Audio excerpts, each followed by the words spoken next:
Good morning, and thank you for joining us today. Really honored to be here with Chief Diaz as he announces some changes to the Seattle Police Department's staffing and operations. I want to also note that this is the official last day of Carmen Best as police chief. Again, my profound gratitude as mayor and on behalf of the city of Seattle for all of her service, and also our gratitude to Chief Diaz for stepping into this role at an incredibly challenging time for the Seattle Police Department. As Seattle has demanded changes in how we do policing and for significant investments in the community to undo centuries of systemic racism, I've articulated 4 key points for my vision for the city of Seattle. First, we must invest in Black, Indigenous, and people of color communities. They have been underfunded for centuries, and here in Seattle, that is true as well. I will be sharing more later this month about my commitment to invest $100 million in those communities in a process that will be led by those communities. We also have been investing in young people and opportunity, which many of you have seen from our announcements this week, furthering educational justice on the part of the Families Education and Preschool and Promise Levy. Going upstream is so critical, and education justice is a key to so many of the inequities that we see here in Seattle and across the nation. We also will be promoting accountability and reform, including statewide reforms of police unions. And finally, rethinking and reimagining policing, including Seattle Police Department's top to bottom review of culture and budget. While allowing us to meet the public safety challenges that we face in 2020, these changes also lay the groundwork for the future. We know that pending the outcome of the robust community engagement, we must respond to what community said. But we also need to act now to increase efficiencies structured around Seattle Police Department's core function to respond to high volume, high priority 911 calls. Chief Diaz will go into further details, but at a high level, the Seattle Police Department is moving 100 officers into 911 response. This includes some officers from other specialty units. This augmentation will quickly give us the ability to respond to 911 calls on a more rapid basis. One thing I've heard from both officers and community members is that officers don't have the time they need to know the residents and businesses of the neighborhoods they serve, and many times it's because they are responding from call to call to call. And their time is just too fast to spend what they need to do, let alone answer priority 2 calls. Chief Diaz's announcement is furthering the goals to better align the culture of SPD and be focused on communities and neighborhood engagement. He is also increasing the number of patrol shifts. He knows that on his list of priorities is reducing the overtime budget and increasing supervisory accountability for every hour of overtime. With more officers working shorter shifts, SPD will be able to secure some savings in overtime. Today's action also laid the groundwork for future changes to the Seattle Police Department. These will be guided by an inclusive community input. Again, we're working with City Council to see if we can have a joint process for that engagement, but we need to listen to communities from throughout Seattle to make sure that in the next generation of Seattle policing really serves this city in the ways they need to be served. Over the summer, Chief Diaz and the command staff have been looking intentionally at SPD's budget and staffing. I've always believed that we need to have the right resources in place for both patrol and specialty units.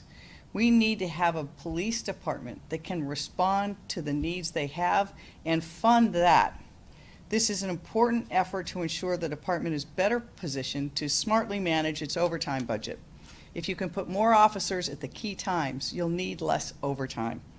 And by adding more shorter shifts, the department also is giving the necessary support and relief that those officers need, some of them working very long shifts under very heavy duty. Optimizing the role of patrol officers and creating a community safety focus for patrol officers is a critical step in reimagining what policing is. It's clear that there is a need for police in our city. We know we still need police. We rely on them to provide community safety. But we also want to make sure that the police are dealing with those issues that the police should be dealing with. One of the most important steps we'll be taking with community and with the department is to be looking really at what are those one of the 800,000 911 calls that we receive.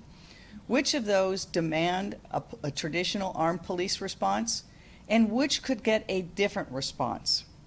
Every call for help doesn't necessarily need an armed police officer, but every call for help has to be answered by someone who is trained and who is available 24/7 to give that assistance. Scaling up those resources will be the challenge that we have to face as a city. So today's announcement is just part of our ongoing work to redirect police to where they're needed the most, and that's towards the scenes of violence and our high priority calls. As Chief Best and I and Chief Diaz highlighted a few weeks ago, in Seattle, like so many cities across America, we are experiencing an increase in gun violence, both shootings and homicides this year. This year in King County, there's been a 44% increase in fatal shootings and a 16% increase in non-fatal shootings. And all too often, these shootings impact people of color, particularly young people of color. I've talked to Chief Diaz and before him Chief Best on highlighting everything we can do to interrupt this cycle of violence. One incident of gun violence is too many, and today's actions by SPD will be a help so the department can arrive at scenes more quickly, give victims the help they need, and help first responders and help find perpetrators. But we know that policing alone cannot and will not solve these problems or the crisis of gun violence in America. We have to increase our investments in upstream solutions like education, affordable housing, wealth building. We need tools to keep guns off the street, and we also have to disrupt the violence. And we need to work with trusted community partners who can both de-escalate situations and help provide alternatives to the criminal justice system. At the city, we invest $7.5 million this year in 27 different youth programs that are focused on disrupting violence, building healthy communities, and mobilizing youth for something positive. We actually have further increased our investment this coming year. I am really grateful to the communities in Seattle who continue to remind us that policing cannot be the only response to gun violence. We have to invest upstream, proactively, holistically, in community-based solutions. That's what will truly make a difference. And those are the exact types of investments that I intend to expand in the coming 2021 budget, which I'll be presenting later this month. I want to thank Interim Chief Diaz for stepping into this role with enthusiasm and grace, particularly during this really unprecedented and uncertain times. And with that, I'll be happy to turn this over to Chief Diaz, and when he's finished with his remarks, we'd be happy to take questions. Thank you. Chief?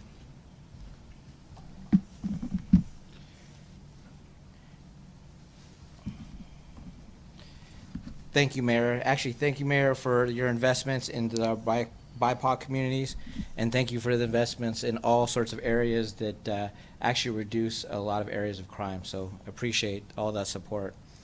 And also thank you for your continued support for ensuring SPD has the personnel to quickly respond to emergency calls, solve problems, and work with the community to achieve public safety. The core mission of the Seattle Police Department is preventing and responding to criminal behavior. This work done in large part by the officers responding to 911 calls in our patrol bureau. These folks who risk their lives every day responding to calls for help, calls where it isn't always clear where they're going to encounter when they arrive. When an emergency is happening, people call 911 and they expect a first responder to get there fast. If it's a crime in progress, they especially want a police officer. Throughout my career, when the department was growing, when the new problems were arising, when emerging research pointed to new models, SPD responded by creating specialty units at the cost of our 911 response. This was understandable. Departments across the nation were doing the same thing. And as a result, we currently have the fewest number of officers in 911 in recent memory. But considering current personnel, budget, and other realities, these specialty units are a model we can no longer afford. So today, I'm announcing an initial step to enhance our 911 response capacity. Working with our command team and the unions, we're redeploying 100 personnel into 911 response. In almost every neighborhood city over each of the past 5 years, on one of the top, if not the top concerns expressed by thousands of community members in our public safety survey has been a lack of police presence or capacity. These moves will begin to address this concern, and they will bring vital backup to patrol officers who have been racing from call to call too often. There is more to this than having more cars on the street or getting to emergency calls faster. One of my primary goals as chief is to reinvent what community engagement looks like for this police department. It is tough to engage community from inside a car, but when you're going from call to call, that's really the only option that we have.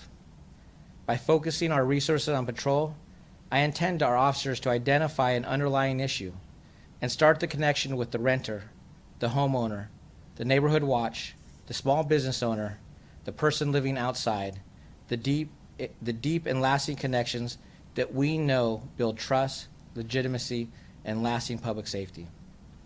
As chief, my commitment is to ensure we put our resources where it is most needed. Right now, that is patrol.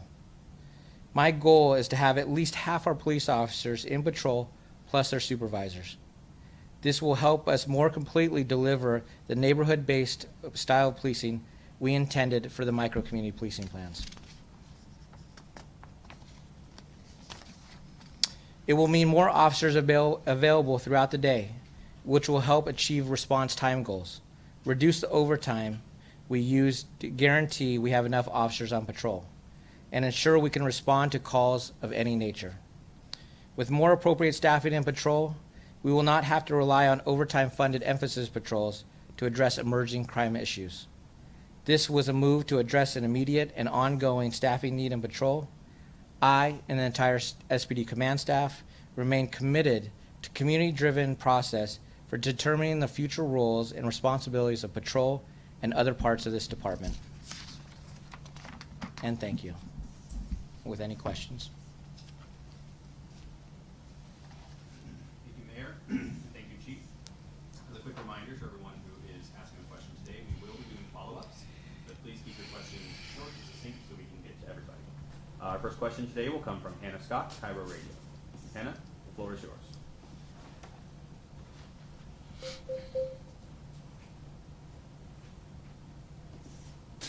Patrol seems to run counter to what some community groups and the Seattle Council leaders had in mind. I'm curious how you anticipate the council responding to this move. Hannah, we missed the first part of that. Do you mind just repeating it? You were muted for the first part. Sure thing, no problem. This plan to beef up the patrol seems to run counter to what some community groups and some Seattle Council leaders had in mind. How would you anticipate the council responding to this move? I actually think the council will respond very positively. We've been working with them, and I think that uniformly across every neighborhood and community, if we look at the surveys we take as well as what our engagement with community is, people want to make sure they can have a rapid response and that they have police officers that know the community. And this is a first step in moving that direction. Hannah, follow up. Just quickly, this again for either of you, with yesterday's actions at Cal Anderson Park, as well as the response to a group of protesters near the East Precinct last night, it seems as though the overall response is a little bit different than some of what we had been seeing when the CHOP was around and more recently after that. Anything you can comment as far as the response and strategy right now? Yeah, I'll let the chief address that first and then maybe do some follow-up.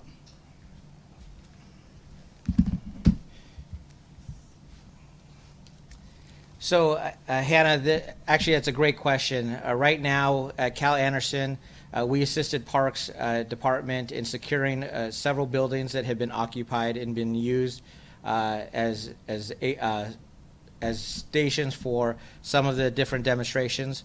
We served a warrant on a tent that had multiple spike strips, knives that we've recently posted online, and shields that were being used at different demonstrations, as well as an unexploded mortar that was also recovered in the actual tent as well. Last night we had a little bit of a hands-off approach. We had about 50 to 75 anarchists that approached and occupied the intersection, threw combustible material over the fence that we have put up as a barrier to ensure that our precinct doesn't get burned down. And then they ended up lighting 2 Molotov cocktails, which burned for a little bit. Right now, a couple of community members actually put out those fires. And so we are trying to respond to addressing any issue that comes about.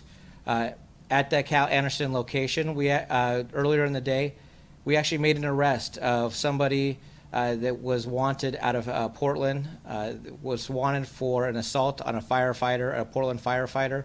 And so we know that we are seeing some connections in relation to Portland, and then the type of materials that were actually recovered. We do have information that some of this is going to be used against us, and so we're trying to ensure that the safety of our community, ensure the safety of our officers as well. Thank you, Chief. Hannah, I'll just follow up that. I think it's really important at the very first press conference that then Chief Best and I had with community members in May, after the protests and turned violent in downtown Seattle. We've made it really clear, we as a city will protect First Amendment rights. We will do everything we can to support and promote those who are exercising their right to protest and protest peacefully. But those who do unlawful actions will be held accountable, and that has been our posture all along. It will continue to be the posture of the city of Seattle. Thank you, Mayor, and thank you, Chief. Our next question will come from Paul Kiefer, CS for Crank, followed by Patrick Quinn, Como. Paul, the floor is yours. Hi, this is actually for Chief Diaz. How do you anticipate these transfers affecting ongoing casework by the specialty units, by detectives? So this does not impact our violent crimes units. This is mostly focused on, patrol. So we're almost 40% are actually coming from units that are already doing similar patrol function, like our anti-crime team, our community policing team, and we're also moving our traffic enforcement. The vehicle side is actually going back into patrol. So there are units that are already kind of doing similar work, but we're actually focused more on the 911 response. When it comes to some of the detective units, we are taking different parts of each of the different sections, from elder crimes, from our sex offender detail. We're taking one-offs to make sure that it doesn't impact our ability to respond to those types of calls and investigate those types of incidences. So we're just downsizing certain units by creating just 1 people or 2 people in each of the units, so that doesn't create a huge impact overall in the department. Thank you, Chief. Follow up. Yeah, do you expect that this will impact the number of officers who retire this year, especially given that some detectives who haven't been in the field will be asked to be out in the field again? We've actually reviewed the list of officers that are impacted. Right now, many of those officers, because of our contract and how it's worded, it is last one in, first one out. So many of the officers that are in those units are actually some of our younger detectives. So I believe that they will stay with us. So many of those officers have just recently left patrol within the last year and a half to go to those detective units. So we're hoping that they will stay and that they will continue to serve our city. And Paul, I just want to follow up on that. The one thing that Chief did mention is he is going to be looking very carefully at whether there is impact as we move this, what happens with that detective work with case clearance, and we'll be working closely with King County Prosecutor's Office and others to make sure that we aren't seeing negative impacts on that front. But it's a really good question and one up front that we're going to be watching. Thank you, Mayor. Our next question will come from Patrick Quinn, Como, followed by Jake Goldstein, writing for Capitol Hill, Seattle. Patrick, the floor is yours. This question is for the chief, but Mayor, feel free to chime in afterwards. So 100 more officers would mean more engagement with those in the community and oftentimes very tense circumstances. Obviously, in the last few months, engagement with police officers has been a point of contention in terms of safety of your officers and the public. Are you worried this could lead to more conflict? No, I think having officers out, being able to handle 911 responses. So we're actually adding a shift that is a 3 p.m. to 1 a.m. shift. They will actually work 4 days on, 3 days off. This shift will actually give officers a little bit more time off to actually rest and recuperate. It's also the highest point of our call load, and so having more officers to be able to respond to 911 calls are actually reduce the amount of actual time that they're able, that they're handling 911. If we added another 50 officers in each of those, in each of that watch, it actually reduces the amount of calls that they're responding to on a daily basis. So it actually increases some level of their safety. Patrick, follow up.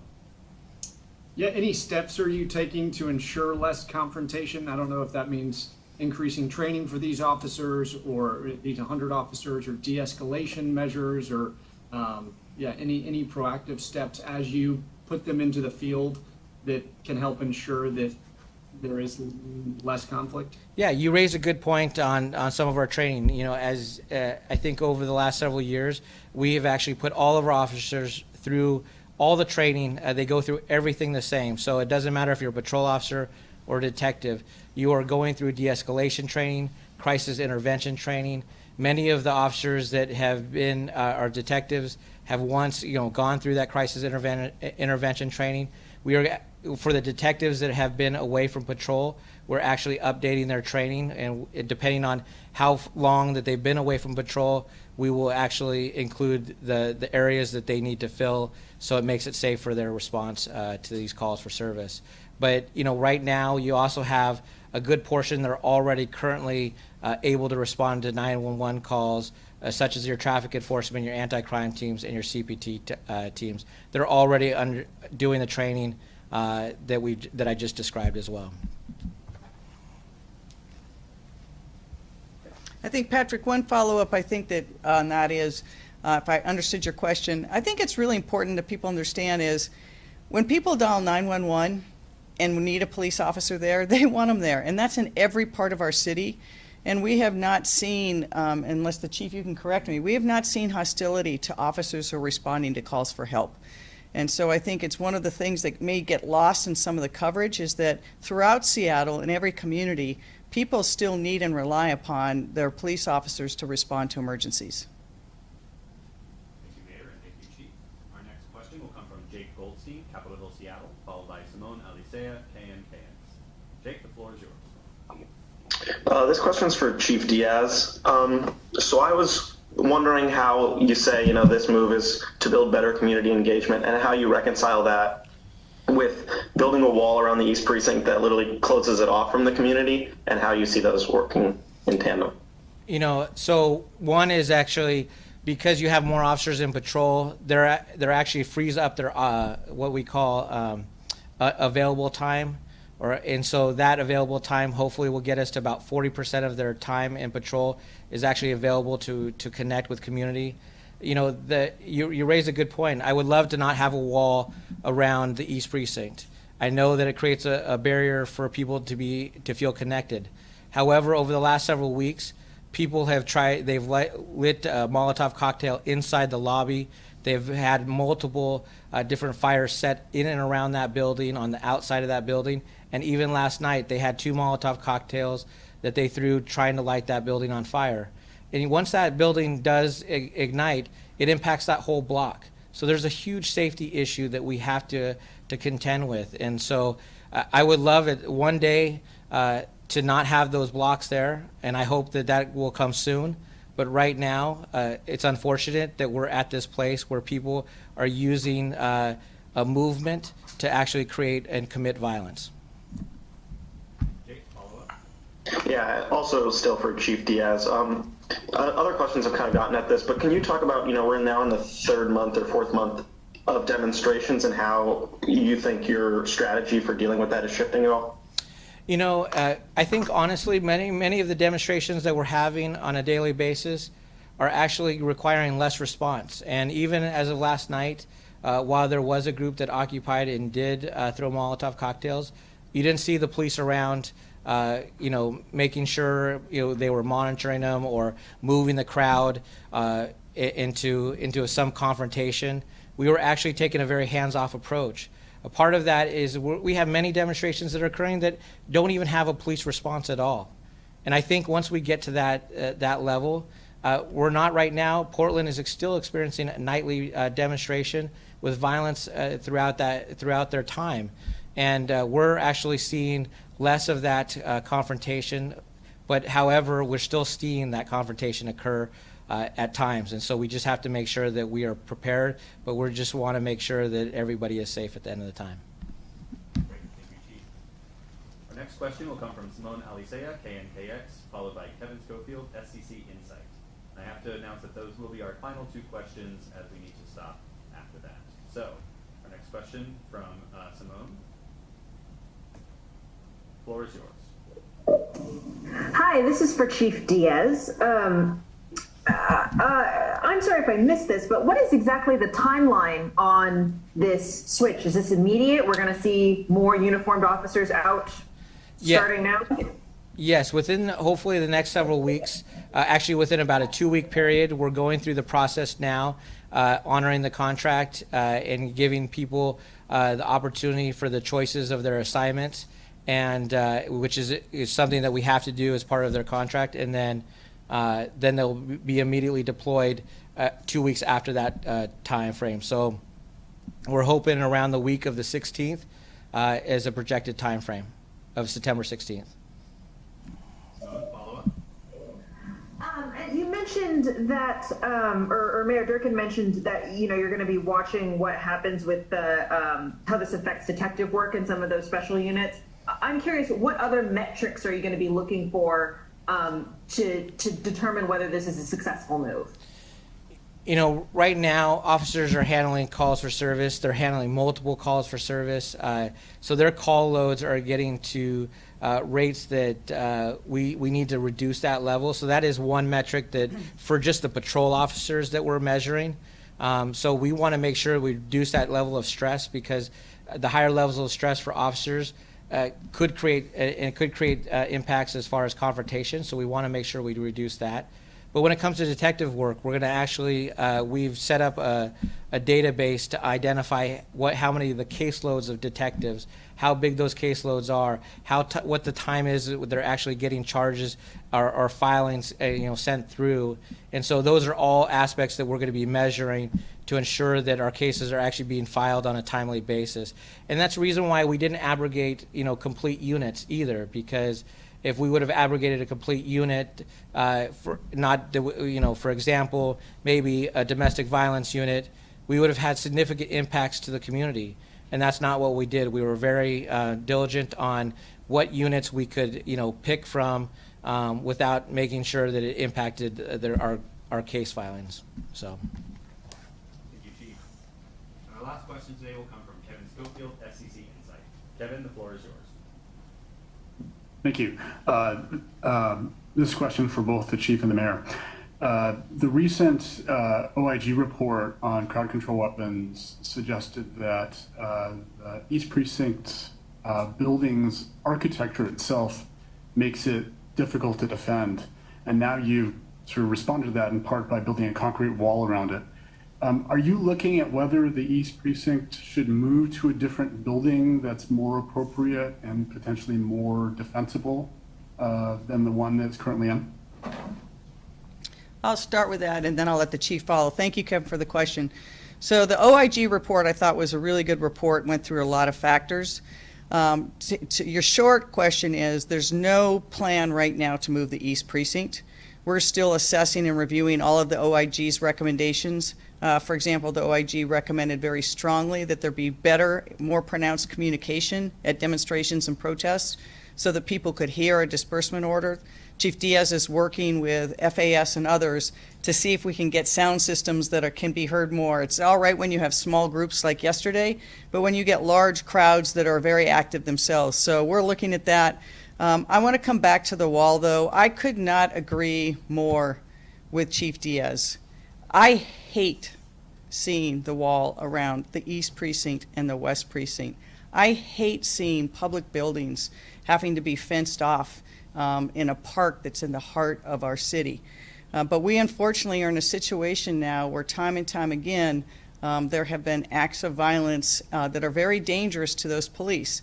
And you can either do one of two things. You can station police around it to be the defense mechanism, which we saw what happened with that.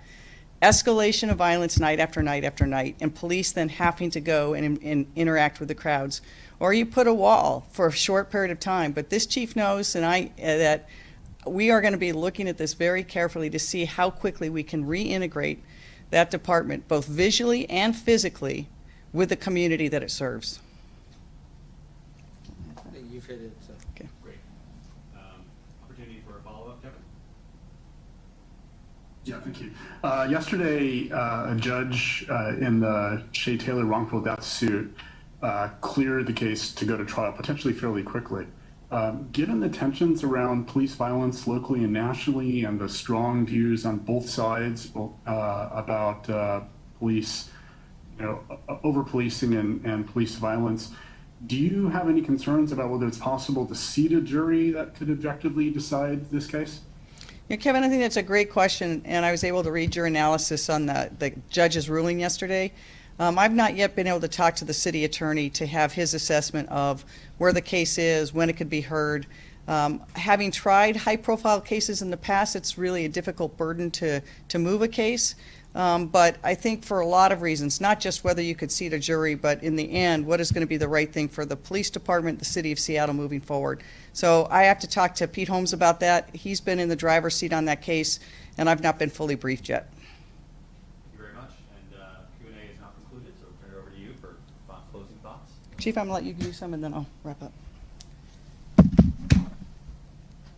No, I honestly just want to say thank you. We know this is not easy for moving 100 officers back into patrol because we're uprooting different units and different people's schedules, but it's the right thing for us to do. Patrol has been the backbone of our department, and this is our reflection to make sure that they have the staffing, that they're able to respond to calls for service, that they're able to get there in a fast and timely manner, and they're be able to address the safety issues that we're confronted with on a daily basis. So we're excited that we're able to have enough officers to be able to do that. But we also have to make sure that we evaluate all the impacts that could occur down the road as far as our investigation side, and as well as what are impacts that might have when it comes to our training and our consent decree. So these are all things that we're evaluating, and we're excited to move this forward at this time. Thank you. And I want to thank Chief Diaz for being willing to step up and again give great gratitude to Chief Best for all the service she's given for decades. I also want to just take a moment to remind people and root us in how we got here and why we are reimagining policing. Rightfully so, we spent a lot of time talking about the First Amendment rights of demonstrators and how we respond to those demonstrations. But let's not lose sight as to why people were demonstrating in the first instance. I am committed, long-term and short-term, to make sure that we in Seattle can get policing right and make the right investments in community. We know that we have to go upstream to really disrupt the cycle of violence. It's why we will be doing more in my budget and why I look forward to engaging with community to see what will work. The increase in gun violence is unacceptable, and too many of the victims are young men of color. We have to stop that cycle too. And the best way to do it is scaled investments in things like education justice, access to affordable housing, access to health care, and then having trusted community partners who know families, know young people, and can keep them engaged. Second, we want to make sure that as we're looking at policing, we don't just budget to a number. We actually ask ourselves, what is it we want police to do?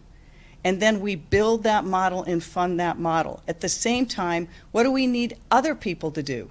And how do we scale that to a point where if someone really needs help and they call 911, it won't matter where they live or what time of day it is, someone can respond who's trained in the work they do and who can actually help. This is going to take some time and some process, and it can't happen without the involvement of community. So I look forward over the coming months to really talk about what does policing look like, but as important, the $100 million that we are committed to spending, how does community think we need to spend that money? Center the voice of communities of color, indigenous communities who have been left behind in every regard, not just in Seattle, but across this country.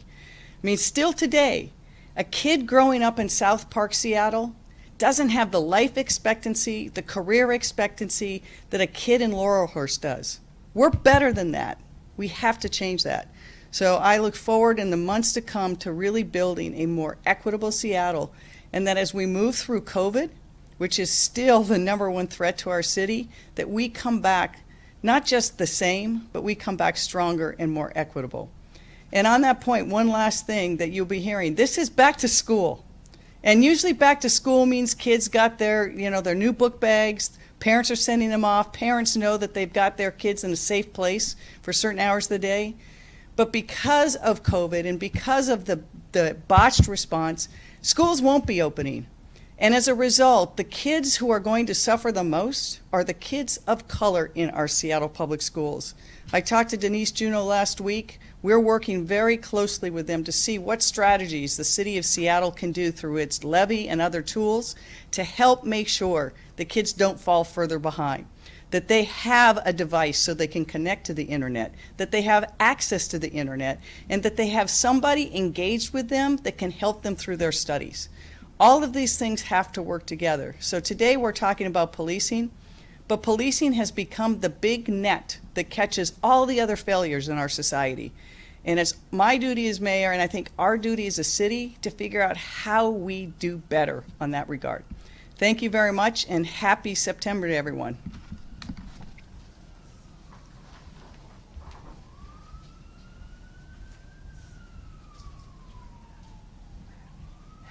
They don't trust me.